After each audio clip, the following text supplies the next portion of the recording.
प्रियात्मन सप्रेम जय जीव आदि मनुष्य जोगेश्वर परम पूज्य सत्य सम्राट सदगुरुदेव शिवमुनि जी का वचनामृत से एक बूंद शांति सुख। संसार के तमाम सुख केवल पांचों कोटि में विभक्त हो सकते हैं। संसार के तमाम सुख केवल 5 प्रकार के हैं, जैसे 1 रूप का सुख, 2 रस का सुख, 3 शब्द का सुख, 4 स्पर्श का सुख, 5 गंध का सुख।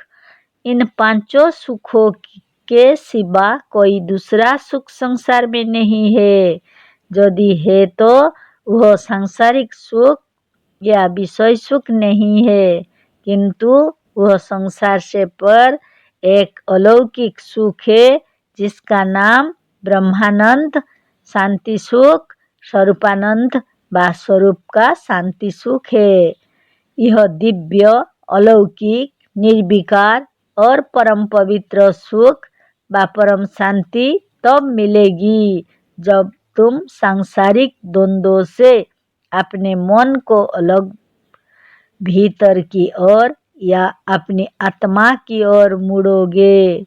शांति सुख बिना आंख बंद कर भीतर डुबकी लगाए बिना आत्मा की ओर सच्ची योग विधि से मुड़े नहीं मिलेगा। शांति सुख आत्मानंद का नाम है, जिसे स्वरूपानंद और निजानंद कहते हैं। जब तक आप सांसारिक सुखों और मजहबी देवी देवताओं तथा राजनीतिक झंझटों और अधिकारों की रक्षा में व्यस्त है, तब तक यह स्वरूप का सुख, यह ब्रह्मानंद या यह शांति सुख नहीं मिलेगा और न व्यग्र हुआ अशांत और चंचल मन शांत होगा। शांति बाहर नहीं, भीतर है। राजनीति और मजहब में शांति नहीं है, उससे शांति की आशा व्यर्थ है। मुनियों की सच्ची योग विधि को अपनाओ, मुनियों के सत्संग में आओ और मुनियों के सिद्धांतों का स्वाध्याय करो, बस आपको अपूर्व शांति मिलेगी।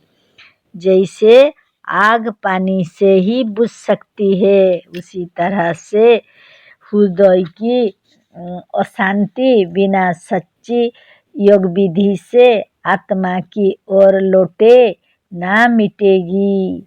मजहबी कृत्य और राजनीतिक झंझट और विषयों के जंजाल तुम्हें आत्मा से अलग कर व आत्मा के पास से खींचकर अशांति में ही पटकने वाले हैं। इन सब चोटों को कोई सहन नहीं कर सकता यदि उसमें आत्मज्ञान नहीं है। आत्मज्ञानी और स्वावलंबी मुनि संसार में रहता हुआ भी अपने स्वरूप को नहीं भूलता है और ना उससे च्युत होता है।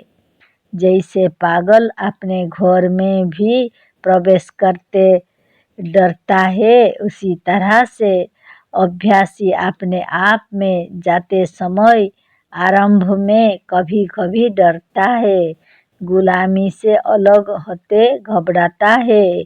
ईश्वर तथा राजनीतिक नेताओं का अवलंबन छोड़कर अपनी आत्मा को अपरिचित समझकर उधर जाते समय डरता कांपता है और आत्मज्ञान योग साधन तथा मुनि समाज के सत्संग को छोड़कर फिर मजहबी और राजनीतिक दासता के दलदल में फंस जाता है।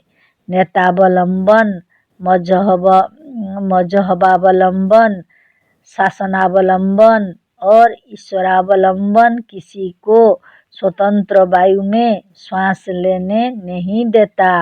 अतः स्वतंत्र होकर शांति का सुख उपभोग करने के लिए पूर्ण रूप से स्वतंत्र और स्वावलंबी हो जाओ।